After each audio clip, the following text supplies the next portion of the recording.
राजस्थान के दौसा में भीषण सड़क हादसे में 4 लोगों की मौत हो गई, वहीं 29 लोग घायल हो गए।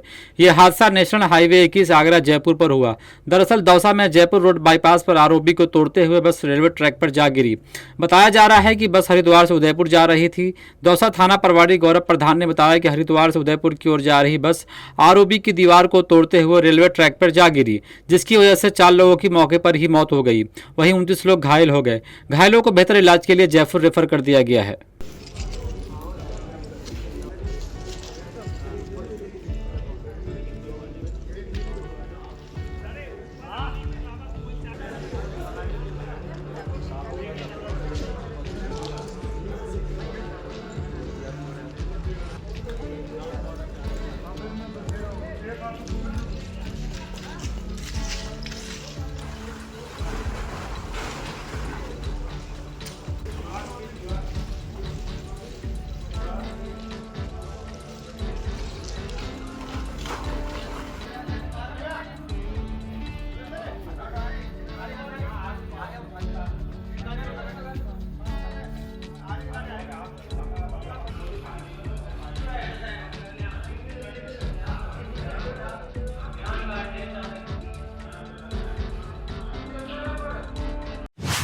जम्मू कश्मीर में जमानत पर छूटने वाले आतंकी अब पुलिस की निगरानी में रहेंगे। उन पर नज़र रखने के लिए जम्मू कश्मीर पुलिस ने एक अनोखा तरीका निकाला है। इसके लिए जीपीएस ट्रैकर का इस्तेमाल किया जा रहा है। इस ट्रैकर को जम्मू कश्मीर की पुलिस जमानत पर छूटे आतंकियों को पैर में पहनाएगी। जम्मू कश्मीर के अधिकारियों ने बताया कि जम्मू कश्मीर ऐसा करने वाला देश का पहला पुलिस बल बन गया है।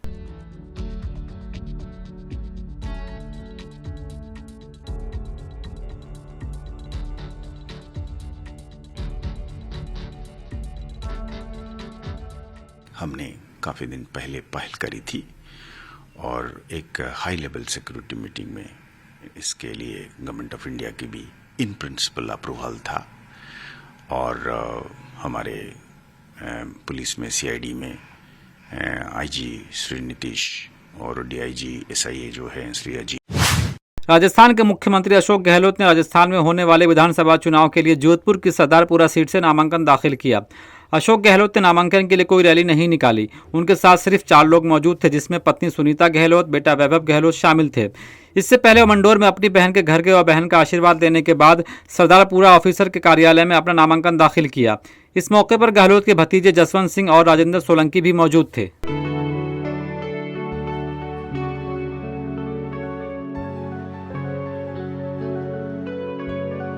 हमारे कानून की चर्चा हो रही है, राजस्थान की चर्चा हो रही है, पहली बार हो रहा है।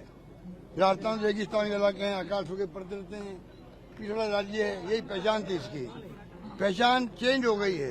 अब हमारे यहाँ शिक्षा की संस्थाएं AIIMS, IIT, IIM, triple IT, Arya university सारी आप कल्पना कीजिए 100 यूनिवर्सिटी बन गई राजस्थान के अंदर।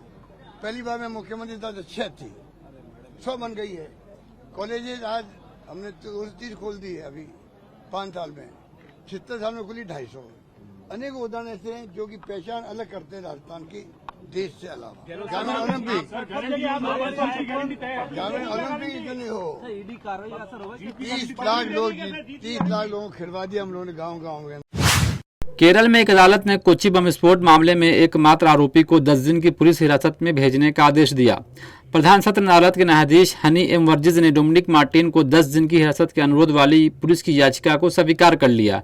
केरल के एर्नाकुलम के कलामिश्री में 29 अक्टूबर को एक धार्मिक सम्मेलन में यहोवा के साक्षी प्रार्थना सभा के दौरान हुए विस्फोट में 4 लोगों की मौत हो गई थी और 50 से अधिक लोग घायल हो गए थे।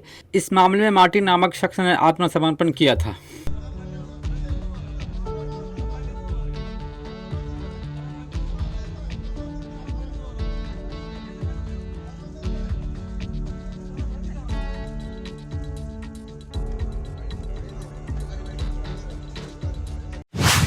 दिल्ली में वायु पॉल्यूशन की वजह से बिगड़ते हालात को लेकर मुख्यमंत्री अरविंद केजरीवाल की अध्यक्षता में उच्च स्तरीय बैठक हुई। दिल्ली सचिवालय में हुई बैठक में पॉल्यूशन से जुड़े सभी अधिकारी मौजूद रहे। आप नेताओं के मुताबिक बढ़ते वायु पॉल्यूशन को नियंत्रित करने के उपायों की रूपरेखा तैयार करने के लिए केजरीवाल ने दिल्ली सचिवालय में एक उच्च स्तरीय बैठक की अध्यक्षता की। दिल्ली सरकार ने 5 अक्टूबर को प्रदर्शन के मद्देनजर प्राथमिक स्कूलों को 10 नवंबर तक बंद करने का ऐलान किया है।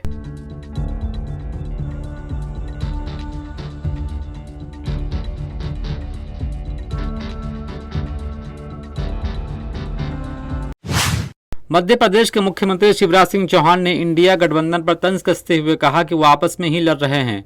शिवराज सिंह चौहान ने कहा कि इंडिया गठबंधन के लोग ये कह रहे हैं कि कांग्रेस भरोसेमंद नहीं है। उन्होंने प्रियंका गांधी पर तंज कसते हुए कहा कि जब भी वो दौरे पर आती हैं वो झूठे दावे करती हैं और झूठ फैलाती हैं। मीडिया को संबोधित करते हुए मध्य प्रदेश के सीएम शिवराज सिंह चौहान ने कहा कि इंडिया गठबंधन एक ऐसा गठबंधन है जिसमें सपा और आप दिल्ली में दोस्ती और राज्यों में कुश्ती कर रहे हैं। अखिलेश यादव जी ने कल कहा कि कांग्रेस तो चालू पार्टी है, चालू, ये लोगों को ठगती है। इस पे भरोसा करके हमने गलती की। ये सपा के मुखिया अखिलेश यादव कह रहे हैं इंडी गठबंधन वाले लोग ही कांग्रेस को कोस रहे हैं। वो कह रहे हैं कांग्रेस भरोसा करने लायक पार्टी नहीं है। और अखिलेश यादव जी ये भी कह रहे हैं कि 80 साल के आदमी किसी को क्या पहचानेंगे। अब एक तो कमलनाथ जी की उम्र पे ही संदेह है। राहुल गांधी को उन्हें झूठ बता दिया कि 72 साल मेरी उम्र है।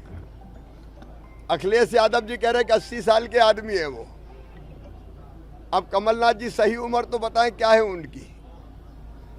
लेकिन श्रीमती प्रियंका गांधी जी जवाब दें, ये कांग्रेस ऐसा दलदल क्यों बन गई कि जिसमें इंडी गठबंधन ही धंस गया, फंस गया।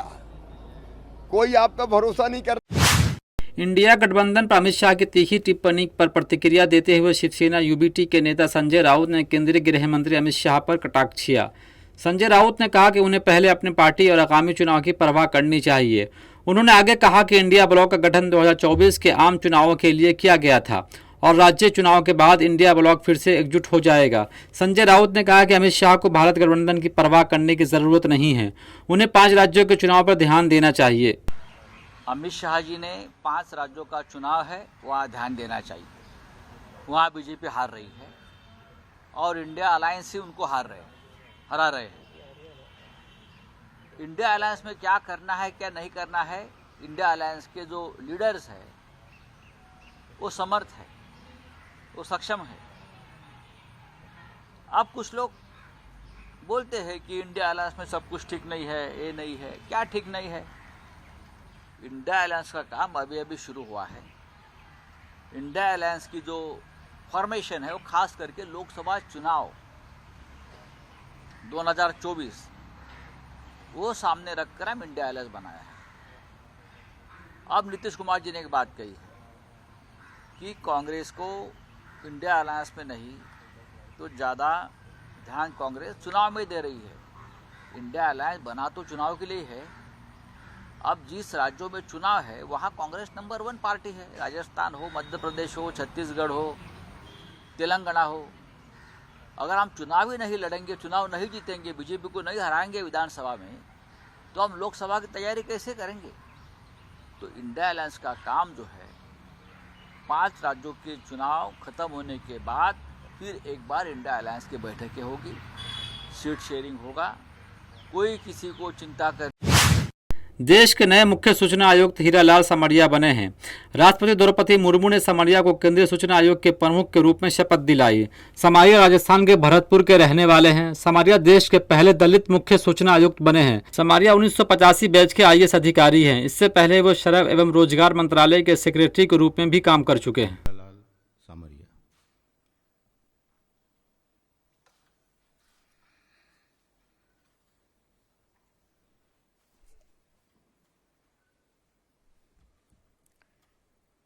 मैं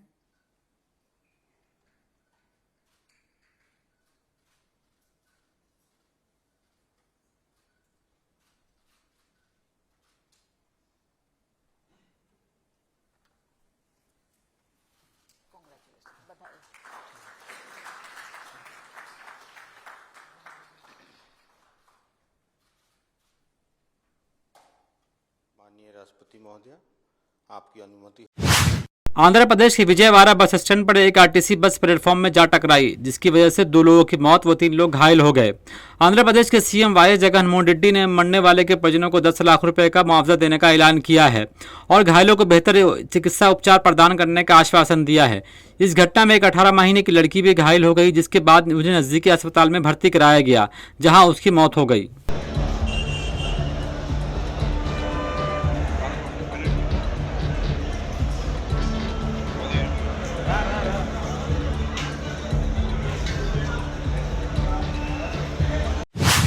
कांग्रेस नेता राहुल गांधी अपने 3 दिवसीय उत्तराखंड दौरे पे हैं। राहुल गांधी ने आज दूसरे दिन बाबा केदारनाथ के दर्शन किए।